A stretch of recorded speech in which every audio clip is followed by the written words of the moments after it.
Hi. I'm not too sure what happened there. All of a sudden it went off. Yikes. So anyways, this is actually what it looks like right now after adding the tomatoes and the 1 can of spaghetti sauce to it. It looks delicious. Like really, doesn't that look awesome? I think it does. So, I'm going to add more spices to it now, so it can all get all nicey-nicey. I'm not too sure what's been going on with my phone because the video was going and then all of a sudden it stopped and I'm not too sure why. So I'm putting some more sage in there, more oregano,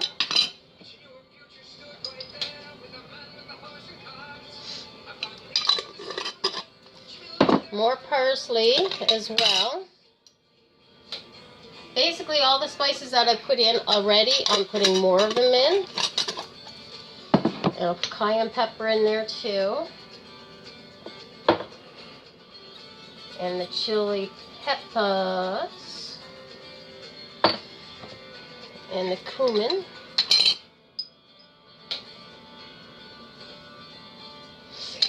And of course, the star of the show, chili powder!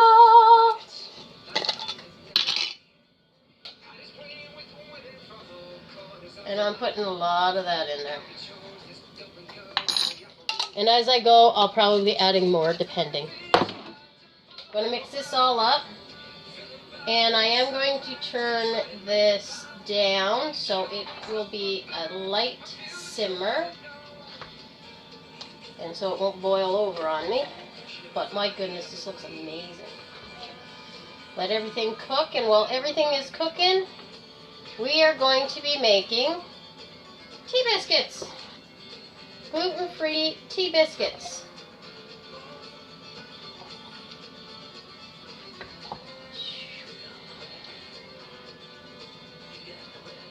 Beautiful.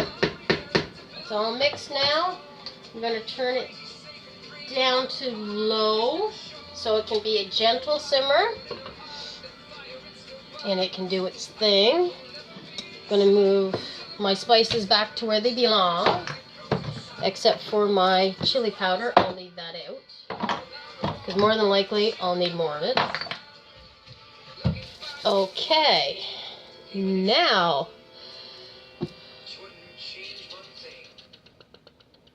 I'm just looking at the recipe, and I forgot to take the milk out. I'll be right back. Okay, I got me milk now. It's all good. Alrighty. So, for the tea biscuits, you need 2 cups of all-purpose. I'm using gluten-free flour, and actually, I did buy this flour instead of making my own because this turns out really well and I get a few things out of it, you know, so that's the best one I found so far besides the one that I made. Okay, you're going to need 2 cups of gluten-free all-purpose flour. You're going to need 1 tablespoon of baking powder, 2 teaspoons of sugar. So I'm using, okay, where are you? Here it is. I'm actually using organic sugarcane sugar. So that's 2 teaspoons for that. A half a teaspoon of cream of tartar and a 1/4 teaspoon of salt. And I'm actually using Himalayan salt. And a half a cup of butter. I'm not using shortening. I'm actually using butter, and as you see, I chopped it up a little finely, and I'm going to throw that in my bowl right now because that needs to go in there first anyways. Okay, so that's in the bowl, and you're also going to need 2/3 of a cup of milk, and I'm actually using almond milk, and this is actually the milk that I really like, the almond milk. Okay, so first things first, I have my butter in there. I'm putting my flour in. This is my baking powder, my sugar, cream of tartar, and the salt. Putting that all in there in my big bowl. And I have a pastry cutter, and I am going to make this into a crumble. A nice crumble. And I am, after I get this in my crumble, I'm actually going to need to get a measuring cup, because I forgot to measure out my milk. So which is fine. That's no big deal. And this here, just gonna get all of this goodness off of here so I can keep on mixing it.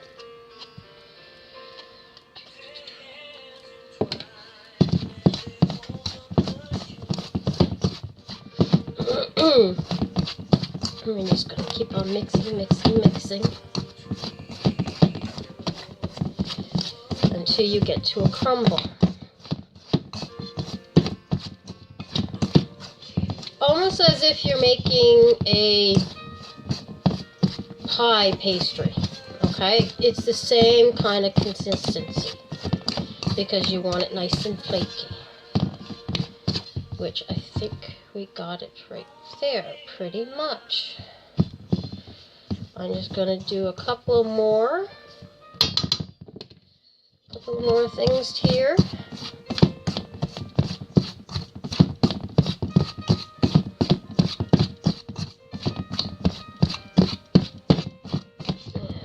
There we go.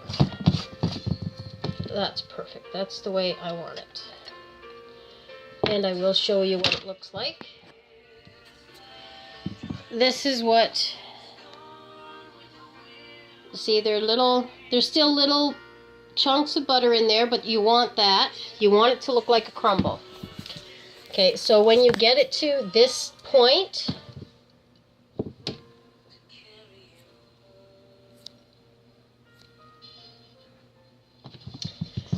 weird things coming up on my phone. I'm just going to stir that up a bit, and I'm going to make a little hole in the flour. And I'm going to get my measuring cup.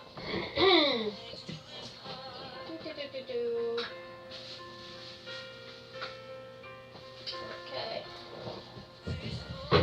So it calls for 2/3 of a cup of milk. So I'm going to add one at a time. So this is 1/3 of a cup. I'm going to put that right in the middle there for now. And I'm going to gently mix this all up. And I will add more because you want it to be moist. And it helps gather it up.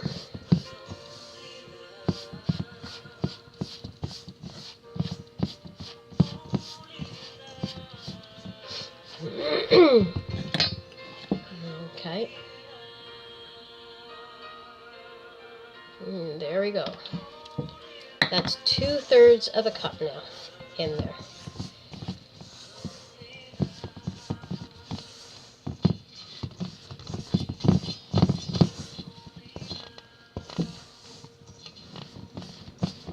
Now, since this is a gluten-free flour, you may have to add more to it, depending. But I'm going to get my hands in there and see if I actually do need some more. So I'm going to take off that ring. And I'm going to put my hands in there and start kneading it. See if I actually do need more.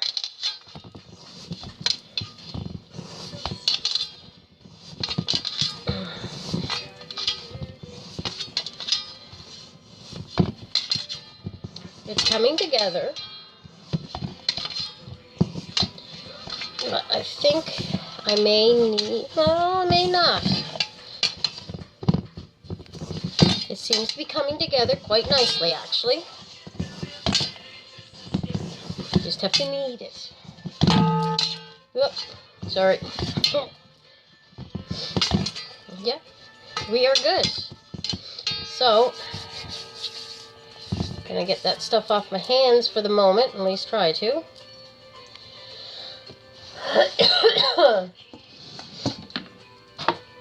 And I'm gonna put some of the flour down on my surface here.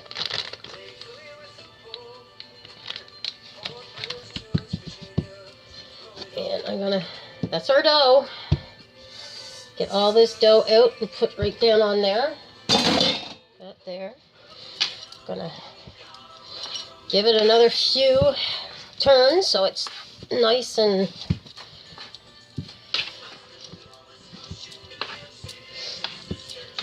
very nice and well incorporated together, and it is. It looks amazing. See? There's our dough. And I think I still have a little bit left in here. I'm going to roll that out. Now, you can use cookie cutters to cut it into rounds, or you can do what I do, and I just use a pizza cutter and just go cut, cut, cut, cut, cut. I do have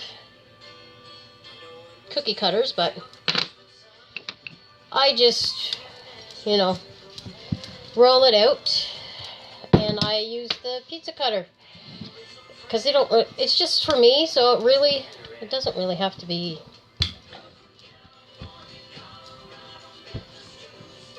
they don't have to look huge or anything.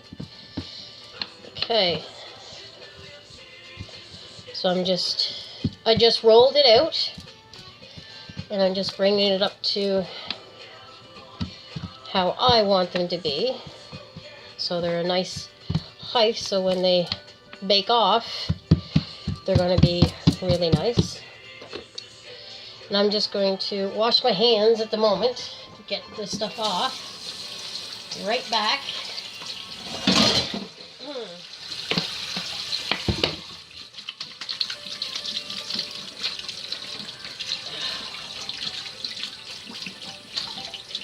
I didn't want to touch my phone because my hands are full of stuff, so I am still working on trying to get a video camera, so this would be a lot easier.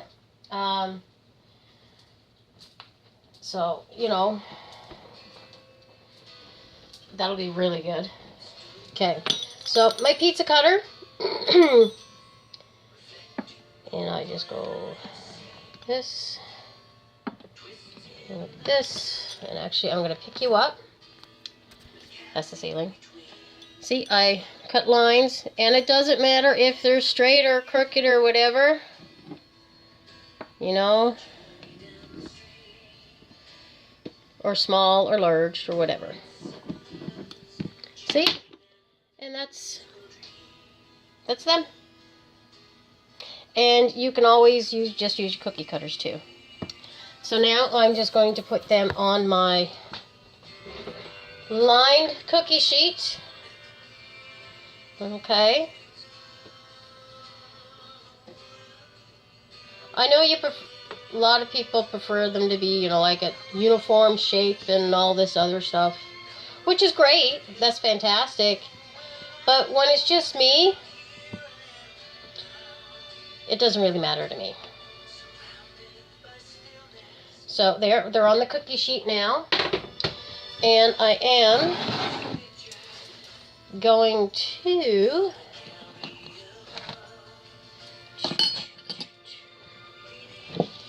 just going to take a little bit of this milk and brush the tops of them. Usually I use egg or something like that, but I don't really want to crack open an egg right now. So I'm just going to brush the top of them with some. Now, if you wanted to,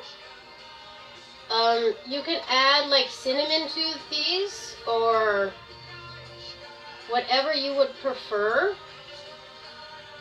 to make it sweeter or whatever. I actually might put a little bit of organic sugar on that. Actually, that's what I am going to do. I'm going to get my organic sugar cane, and I'm going to put a little bit on top of them. Like, I'm just going to put some in my finger, like pick it up and just do it that way. Here. Sometimes it's hard to open. There we go. So it's just like a little, it just adds a little bit of sweetness to them. Tell you the truth, I normally don't do that. I just bake them as is. Okay. So now they are actually going to go into the oven for about 10 to 12 minutes, depending on how dark you like them. Okay, and actually I'm going to put that in right now. Tonight's supper is going to be amazing. I'm going to put it in for 10 minutes to start off. This chili looks amazing, guys. I do need more chili in there, though, because I can't really smell it. But look how delish this looks. Like, really. Oh, my God. So, I am actually going to add more chili powder to it. Because I like it when I can actually really smell it. And no, I don't have a cold. So, I'm going to add more. A lot more. But remember, like I said earlier, do it to how you like it. You know, if you don't like it spicy, don't add lots of spice, okay? Do the way that you like it to be done. I'm just one person, and this is the way I like it. There we go. So that's all mixed in, and my goodness, that looks delicious. Absolutely divine. And I'm going to put the lid back on. And I'm actually going to turn that up just a little bit to about halfway between medium and low. Halfway there. And I'm just going to let everything cook. And I am going to be signing off until about 10 minutes when the tea biscuits come out. I'll come back and we'll check the chili, and we'll also check and see how the tea biscuits are. If I need to put them in for a couple of minutes, I'll do that. And if not, we're going to be having supper soon. Anyhow, I'll be right back. I can't wait. It looks so yummy. Hi, I'm back. The oven just went off. So let's check our tea biscuits and see if we need them in for another couple of minutes. Look how high those babies turned out. Beautiful. Checking the bottom. Need a few more minutes because they're still white on the bottom and white on top pretty much. So it said 10 to 12 minutes, so we are going to put it on for 2 more minutes and see how that goes. And while we're here,